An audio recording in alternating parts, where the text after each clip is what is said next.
Hello friends, मैं Vikesh sir इस video में आपको रीजनिंग का और रीजनिंग में भी एनालॉजी चैप्टर का 5 अति महत्वपूर्ण क्वेश्चन बताऊंगा और इस पांचों क्वेश्चन को मैं पूरा एक्सप्लेनेशन के साथ आपको बताऊंगा। क्योंकि जब आप एक्सप्लेनेशन के साथ किसी क्वेश्चन को पढ़ते हैं तो वो जो है आपके दिमाग में लंबे टाइम तक रहता है। इसलिए जो है एक्सप्लेनेशन से पढ़ना बहुत ही ज़रूरी है। तो मैं सभी क्वेश्चन को पूरे एक्सप्लेनेशन के साथ आपको बताऊंगा और समझाऊंगा। इस वीडियो को ध्यान से देखिए और ऐसे क्वेश्चंस, ये जो एनालॉजी चैप्टर से हम क्वेश्चन लिए हैं 5 क्वेश्चन, तो आपको कोई भी कंपटीशन का एग्जाम दीजिएगा, जैसे कि आपका बैंक का हो, एसएससी का हो, रेलवे का हो। एसएससी में आपका बिहार एसएससी भी हो गया, मैंने बिहार एसएससी अलग है, बिहार एसएससी हो गया। एसएससी में आपका सीएचएसएल, एमटीएस, सीजीएल कुछ भी दीजिएगा तो खाली इस चैप्टर से उसमें 4-5 क्वेश्चन पूछता है। इसलिए वीडियो आपके लिए अति महत्वपूर्ण है, इसको ध्यान से देखिए। और अगर आप चैनल पर पहली बार आए हैं तो चैनल को सब्सक्राइब कर लीजिएगा। चलिए स्टार्ट करते हैं और देखते हैं एक एक करके सारे के सारे क्वेश्चंस को। तो देखिए, जो हमारा पहला क्वेश्चन है इसमें है, बोल रहा है कि भारत हॉकी स्पेन व्हाट। इसका मतलब ये कहना चाह रहा है कि जिस तरह से भारत का संबंध हॉकी से है उसी तरह से स्पेन का संबंध क्या होगा। तो आप ध्यान से देखिए, भारत के साथ में हॉकी क्यों लिखा है, इसके रीजन को आपको समझना होगा। जब आप इसके रीजन को समझ जाएंगे, यानी कि यहाँ पे कोई ना कोई तरीका लगा है, मतलब किसी ना किसी रूल पे इसको लिखा है ये। तो भारत के सामने हॉकी इसीलिए लिखा गया है क्योंकि भारत का क्योंकि भारत का जो राष्ट्रीय खेल है, भारत का जो राष्ट्रीय खेल है वो होता है हॉकी। भारत का राष्ट्रीय खेल क्या होता है? हॉकी होता है। तो उसी तरह से आपको बताना है कि स्पेन का राष्ट्रीय खेल क्या होगा।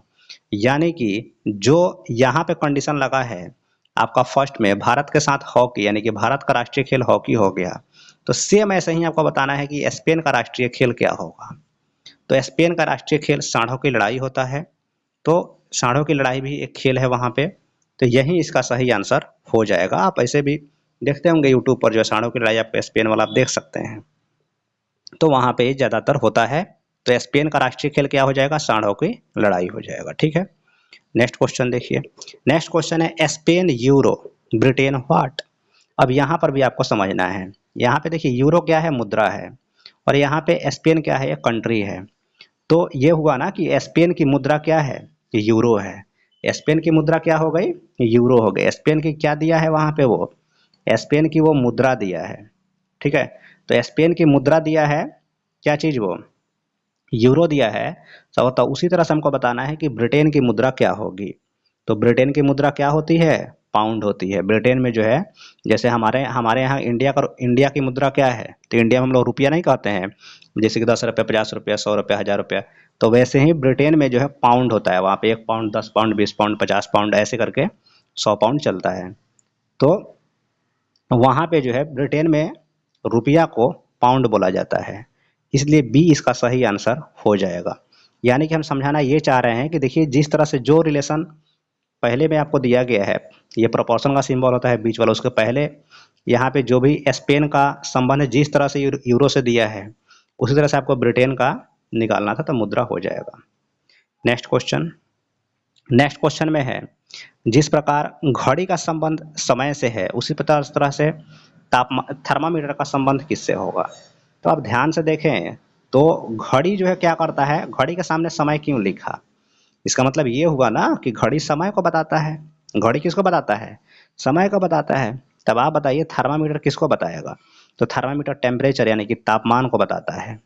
तो तापमान इसका सही आंसर हो जाएगा। ठीक है, जो आपको ऑप्शन नंबर ए में दिया है, तो ऑप्शन नंबर ए इसका सही आंसर हो जाएगा। ठीक है, नेक्स्ट क्वेश्चन देखिए। नेक्स्ट क्वेश्चन है कि हवाई जहाज कॉकपिट, यानी कि हवाई जहाज का संबंध अगर कॉकपिट से है तो ट्रेन का संबंध किससे होगा।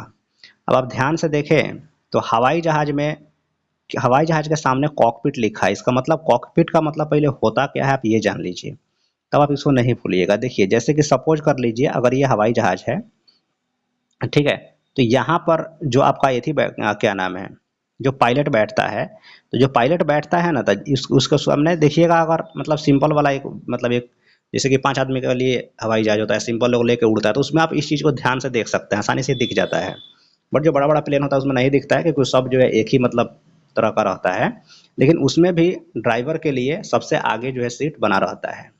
तो हम ये कहना चाह रहे हैं कि हवाई जहाज में जहाँ पे पायलट पायलट बैठता है ना, पायलट यहाँ पे जहाँ पे पायलट बैठता है उसी को कॉकपिट बोला जाता है। हवाई जहाज में जहाँ पे ड्राइवर बैठता है यानी कि पायलट बैठता है उसको क्या बोला जाता है? तो जहाँ पे पायलट बैठता है हवाई जहाज में उसको कॉकपिट बोला जाता है।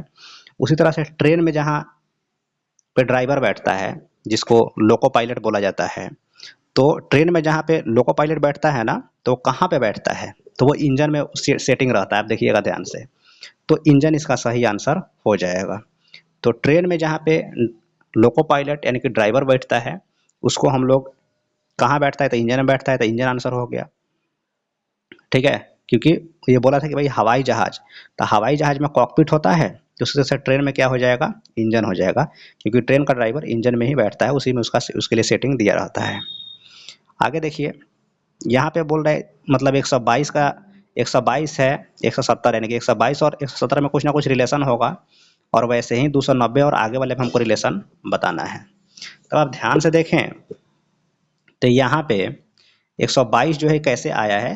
तो ये देखिए 11 का स्क्वायर, 11 का स्क्वायर कितना होता है? 121, और उसमें एक जोड़ दिया तो 122 हो गया। 169 कैसे हुआ? तो 13 का स्क्वायर आप प्लस एक है, 13 का स्क्वायर 169 होता है ना जी, 169 में एक जोड़े 170 हो गया। एक चीज़ और आप ध्यान से देख रहे होंगे, ये प्राइम नंबर है, 11 13 दोनों प्राइम नंबर है, दोनों प्राइम नंबर है। तो यहाँ पे हम क्या करेंगे, ये जो हमारा 290 है, तो ये देखेंगे किसका स्क्वायर है। तो ये जो आपका 19 का स्क्वायर सॉरी 17 का 290 जो है, 290 से अगर एक हम कम कर दें तो क्या आएगा? 289 आएगा। 289 जो 17 का स्क्वायर हो जाएगा। तो 17 के स्क्वायर में अगर हम एक जोड़ देते हैं तो 17 का स्क्वायर 289 एक 290 आ गया नहीं। तो अब एक चीज़ और आप ध्यान देखिएगा, ये भी प्राइम नंबर, ये भी प्राइम नंबर, 17 भी प्राइम नंबर। तो 17 के जस्ट बाद प्राइम नंबर कौन सा आता है? 19 आता है। तो हम यहाँ पे क्या करेंगे, 19 का स्क्वायर निकाल के एक जोड़ देंगे। तो 19 का स्क्वायर कितना होता है? 361 होता है। उसमें एक जोड़ देंगे तो कितना हो जाएगा? 362 हो जाएगा। तो 362 इस क्वेश्चन का सही आंसर हो जाएगा, जो ऑप्शन नंबर डी में दिया हुआ है। ठीक है फ्रेंड्स, इस वीडियो में इतना ही। वीडियो अच्छा लगा चैनल को सब्सक्राइब कर लीजिएगा, इस वीडियो को लाइक और एक बार मैक्सिमम शेयर आप कर दीजिएगा। आप जिस भी सोशल मीडिया प्लेटफॉर्म पे हैं, व्हाट्सएप पे हैं, फेसबुक है, इंस्टाग्राम पे हैं, जहाँ भी हैं एक बार इसको शेयर जरूर कर दीजिएगा। मिलते हैं आपसे नेक्स्ट वीडियो में। Thank you.